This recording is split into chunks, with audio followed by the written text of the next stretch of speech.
Parang meron ka ditong gustong simulan na new chapter ng buhay mo. With the world card right here, meron ka ditong gustong buksan na new chapter ng buhay mo. Parang gusto mong itama ito now, or gusto mo maging tama ito right now. Gusto mo sana na i-perfect ito right now with the 10 of Coins energy. You're looking for this big changes into your life. But we do all know na kailangan ng malaking cooperation natin. We have to take part here together with the universe. Partner tayo dito. Ikaw at ang universe. Partner kayong dalawa in creating these big changes here into your life. And for you, you're creating this big world here. Okay?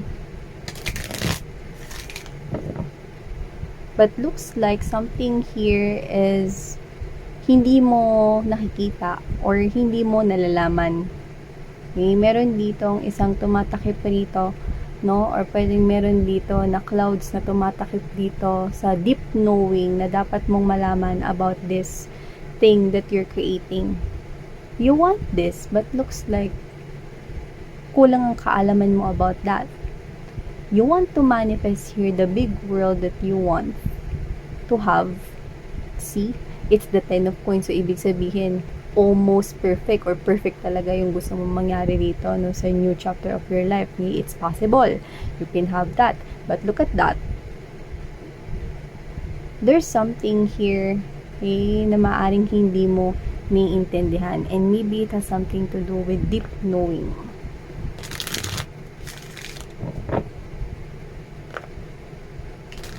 Let's find out ano bang ibig sabihin nun.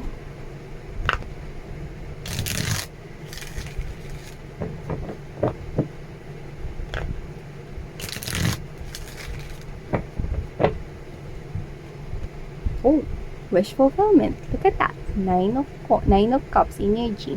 I'm about to say the 9 of Coins. So, it means you're really working hard for this.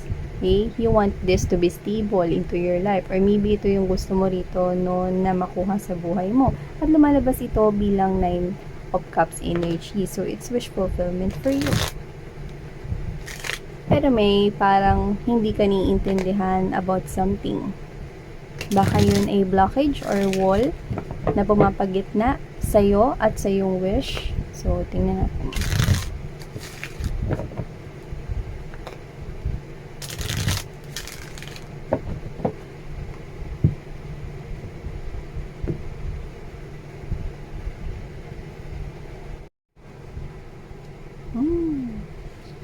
Stressful nights, di makatulog sa gawi,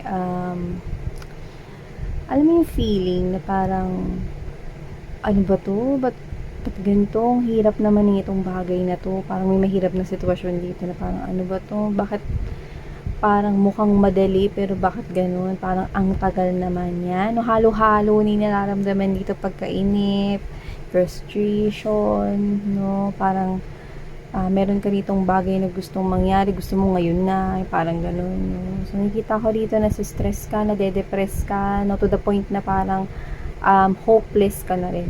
No? Ano ba yung ginagawa mo na Yeah, we have here the Magician's energy. So, you're manifesting something at mukhang naiinip ka na. Ba't tagal naman? Itong bagay na to, mayayari pa ba to sa akin? Mga ganyan. So, parang ikaw to, na pwedeng nawawalan ka na rin ng pag-asa about this thing.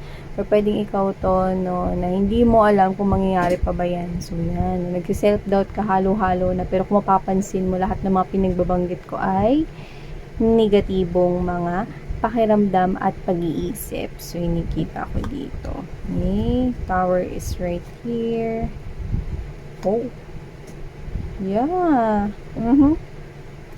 Hindi ko alam, no? Pero, pwedeng minamanifest mo has something to do with love, connection, pwedeng commitment, minamanifest mo, or gusto mo rito ng partner in life. Nakita ko na ang gusto mong partner in life ay walang iba kundi yung pang long term sana, yung pang habang buhay na sana, no? Pero hindi ko alam kung bakit nakikita ko rito na puro knights ang parating sa'yo mga babes, no? Dapat king, queen, yan, no? Yung parating sa'yo dito dapat, no? Pero kung sino man itong mga pasugod na ito, no? Hindi ko alam kung bakit mga ganito mga desisyon nito sa buhay. I'm getting the vibe of naa-attract mo rito yung mga individual dito, no, papunta sa'yo. Meron kang naa-attract pero lahat ito ay hindi ang iyong mga hinahanap. Hindi sila ang iyong mga kailangan. Hindi sila yung dapat na nandito at hindi sila dapat ang naa-attract mo rito. Babe. So, parang may mali sa manifestation mo. Anong mali mo ron, mga mahal? Okay? Kasi nagmamanifest ka pero isip ka ng negatibo. Anong ginagawa mo? Hinahadlangan mo rin, no? Yung sarili mong manifestation. You're doubting this, no? Parang wala atang ganun. Oh, teka lang. You're desiring of a future spouse, someone who will loves you. Look at your lolo at lola. Look at your parents if they're still together in their lovey-dovey's, diba? And then you're doubting, wala naman atang ganun. Pero yun yung minamanifest mo, anong ginagawa mo? Para mo ritong pinupush and pull ang sarili mong manifestation. So, yun nangyari sa'yo. Kaya nangyari, na-attract mo rito no mga individual meron. Pero lahat ito, I'm feeling the vibe. Di pa natin nabubuo itong ating paglalapag ng mga energy sa table. Pero ang lakas ng energy, no, na itong mga to ay hindi ko trip for you. This is not yet the right people to enter your life. Wala pa dyan sa mga yan, okay, na mga options around you, ang talagang swak, no, na makapagbibigay sa'yo ng satisfaction at contentment, emotional happiness sa buhay mo. Yan, may paparating ka rito, oh, maaaring dalawa, no, or maaaring higit pa, pero lahat sila sa nararamdaman ko ay ikis. So, yeah, oh. Yung iba dyan, baka nakilala mo pa sa dating apps. Yung iba naman mga babes, no, doesn't mean na sa dating apps mo yun makikilala, no, pero maraming pag-uusap dito sa online, no. Since ngayon, mas uso naman na ngayon yung online, no, Messenger, Viber, no, any software applications dito, no, social media applications, yan, no. Pero, hindi kayo doon mag-focus, no. Yung isa dyan, mga babes, no, pwedeng nakikipag-usap pa yan. No? Sa kung kani-kanino, okay, puwera sa'yo, no? Marami kayo dyan, okay? Marami kayong kinakausap niyan, see? Red flag na agad, nakita na, sinasabi ko sa inyo, no? Ayan na, parehas nilang similar itong commonalities, mga babes, no? Similarities, no? 7 of Seven of coins in reverse. These are both energies. Kung sino man ito mapaparating sa'yo, walang kaplano-planong mag-invest ng forever with you. Ang hanap mo forever Ang hanap mo long-term commitment Ang hanap mo yung panghabang buhay na sanang labi-dabi. Diba? Yun yung hanap mo mga babes. Pero parang itong mga to, non-committal, no? At yung isa dito, maaring ito, relationship mo na to in the past, itong Knight of Wands na to, no, lakas ng energy rito na nag-invest ka na dyan ng emotions and feelings pero nauwi lang sa wala. This is a certified player here, oh. Alam mo, parehas pa nga sila ng katangian dito, parehas sila rito mga babes no non-committal, no? Baka ito pagbabalik to mula sa past, Okay, this Knight of Wands, I'm getting the vibe of this is someone coming from the past. No, isang tao mula sa iyong nakaraan, no? At player siya noon, player pa rin siya ngayon. This person could be, no, ang dahilan ng inyong paghihiwalay walang iba kundi third party. So babalik siya sa buhay mo. Toxic tong na-attract mo dito mga mahal. Huwag mo itong patuloyin sa buhay mo, okay? Kung nararamdaman mo ang iyong intuition na sinasabi, no, na itong mga to ay hindi pa rin mga nagbago at itong mga ito, no, ay mga red flags, wag mong mga babes na patuloy na isuot yung rose-colored glasses na yan. Hubarin mo yan. Okay? Kasi para makita mo dito mga tunay na kulay, no? True colors nitong mga to. Okay? They're gonna show you here, okay? Yung pag-blinded nila sa'yo. Okay? At mararamdaman mo yan kasi on and off sila Mabilis sila dito magdesisyon, mabilis silang darating, mabilis lang rin silang mawawala. Wala tong planong magstay sa buhay mo, nakita ko dito. And these are all knights. Ang mga supporting documents pa dito. Ang mga supporting energies pa dito ay, diba? Diba? mabilis na silang darating dito sa buhay mo. Kasi this Seven of Pentacles energy in reverse also means tapos na ang paghihintay. So, nakikita ko mapaparating na tong mga to. Ang pangit lang is that yung energy nila. They're not the people you're expecting here. Okay? Yun yung na-attract mo. Why? Because your manifestation here isn't aligning to your intentions. Nagmamanifest ka pero isip ka ng negative. Nagmamanifest ka pero yung emotions mo negative. Yung feelings mo negative, no? You're blocking your own manifestations. Kaya ang dumadating sa'yo ng mga tao ay both are thumbs down for me. So, nakikita ko dito mga babes na itong mga tao na to ay, yan, mabilis na. Baka magulat ka rito. No? Mabilis sila rito papasok sa buhay mo pero mabilis na silang i-escape po. Ex mo na matagal bumalik, nagbabalik na yun pero lalayas din yan. Ex mo yan. Oh, yun, diba? Judgment, it's a decision. Diba? Yung nakita natin dito. So, whatever the case may be, I'm getting this energy here that this is someone here who's coming back para lang iwanan ka lang din ulit. Okay? So, for you to be able to attract mga babes, no, kailangan mong i-shift ang iyong focus here. Kailangan mo ritong ma-attract yung right people in your life. Kasi walang iba makatutulong sa'yo rito kundi ang sarili mo. Yun. Let's keep moving. O, see? Heartbreak. Spirits are telling na mag-pause ka rito, mga babes, no? Mag-pause ka rito, mga babes, no? At huwag ka ritong magpadalos-dalos, padaloy-daloy.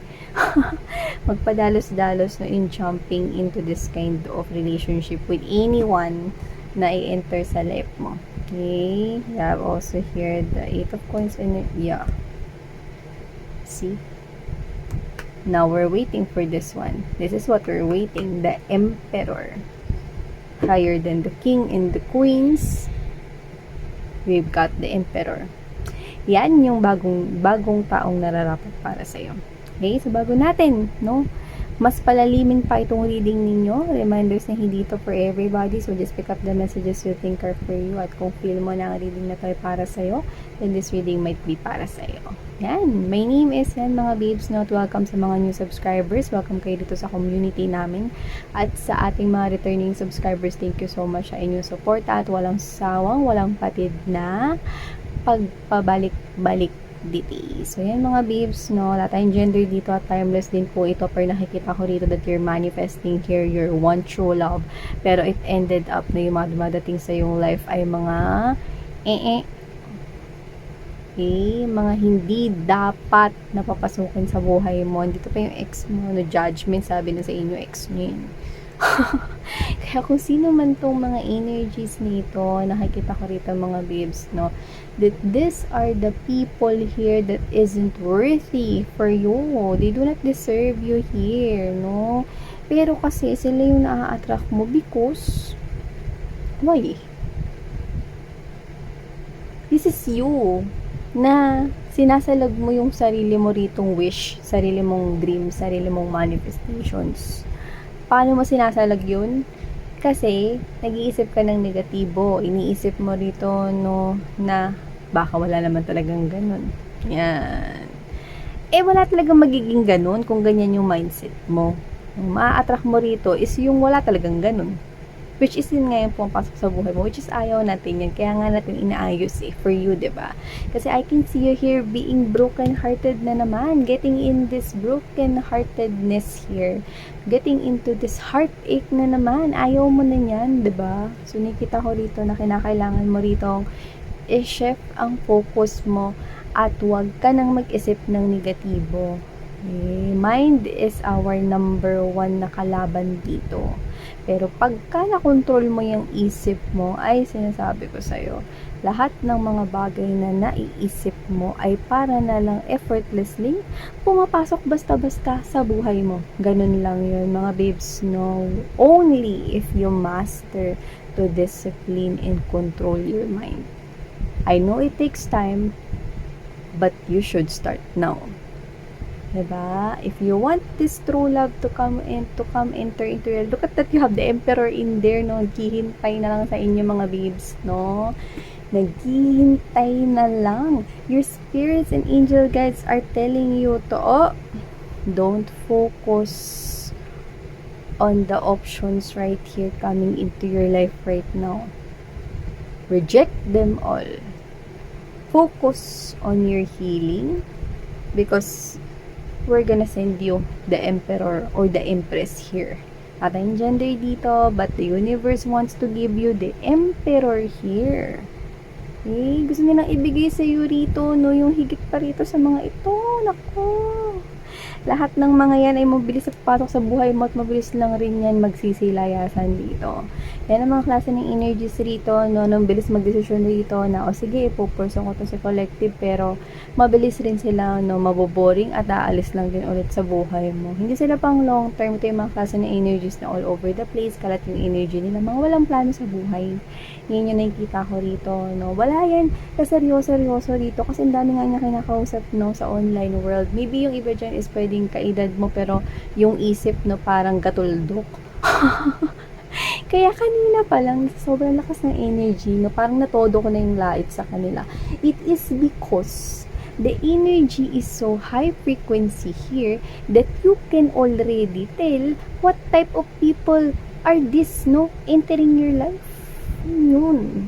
Okay? Who are these people? These are the type of people that isn't, okay, dapat na makapasok sa buhay ninyo. You have to work here on your healing, focus here on yourself, focus on your stability, achieve your dreams and goals in life, and look at that. The Emperor is coming to town. It's not Santa Claus, it's the Emperor coming to town. Let's see what's next. Oh, see? Passionate new beginning when it comes to love. That is yung hinahanap mo. Ito, sa piling ng isang emperor at hindi sa piling ng mga knights lamang, no? Na walang ibang ginawa kundi ang maghanap ng makakakonek dito. Hindi mo deserve yun, babe. Diba? For you to be able to get this emperor right here, what you should do? You must heal yourself. Do some shadow work right here. Kailangan mo din na pagalingin yung sarili mo, no? Alam mo, baka ikaw pa maumay because love will chase you. Okay? Ang dami pa niyan. Pati yung mga blessings in life will chase you. It's like you're doing anything, no? You're doing nothing. I mean, no? Wala kang ginagawa. Pero na-attract mo yan. Love, blessings, opportunities, all is coming towards you. You are here, no? The manifester, magician, diba? So for you to be able to get the right people and attract the right people in your life, you need to heal first. Huwag ka magmadali. Kasi alam mo, lahat yan ay magiging alam mo yung technique ni ni Naruto, diba? Yung Kajibushin technique. Yung dumadami siya, no? Ayan, stand corrected, no? Kasi kahit nanonood ako niyan, hindi ko talaga maano ng diretso yung technique niya na yan, yung pangalan ng technique niya na yan. Pero yung technique na yun is dumadami siya. So, I want that to use as an example right here, no?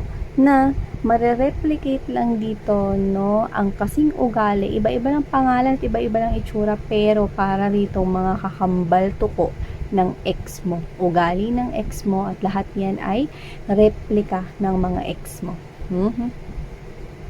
Siyempre, ayaw mo nun. 'Di ba?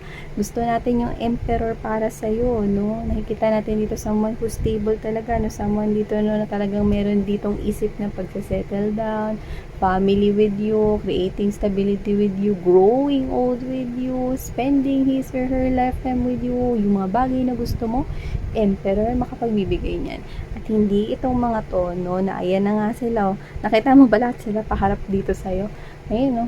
habang ikaw ay patuloy na nasistress rito. Because when you feel negative, because when you think negative, what will you attract? Negative as well. So, these negative people, sila yung papunta sa'yo dyan. Kailangan harangin mo sila. Paano? Train yourself. You have to shift here. Okay? Alam mo, kunento sa akin ng boss ko dati. Sabi niya, meron daw siyang nakasakay ng isang tricycle driver. Sobrang init, it's summertime. Okay, sumakay siya ng tricycle, and then nagulat siya at natuwa siya rin sa sinabi ng tricycle driver, no? Sinabi ng tricycle driver, ang lamig. Parang gusto ko talagang, yung parang sobrang init, pero yung tricycle driver, no? Ang sinasabi niya is sobrang lamig to the point na, alam mo yon, yung parang ina-act niya pa yon, yung mindset niya is gano'n, nakangiti siya, no, to the point na binabago niya rito yung feelings and emotions niya, no, hindi siya nagpo-focus dun sa, ang init kasi, gusto kong magbaba, parang gusto kong rito na magmura, or gusto ko itapon tong mga, kung ano-ano rito, yan, no, hindi gano'n. It's all in your mind, okay? Whatever is happening around you, you have to maintain your peace, you have to create that bubble for you, because everything, okay, is like a magic here. Okay? At ikaw lang makakagawa nun. Ikaw nga may hawak ng baton dito eh. Lahat tayo na may minamanifest dito, tayo ang may hawak ng baton yan. Okay? Tayo rin mga babes, no, ang may kakayahan kung paano yan hugutin manifestation na yan, no, ng mabilis sa buhay natin. And the challenge is, I know it's hard, okay, but we have to take control of our own lives here.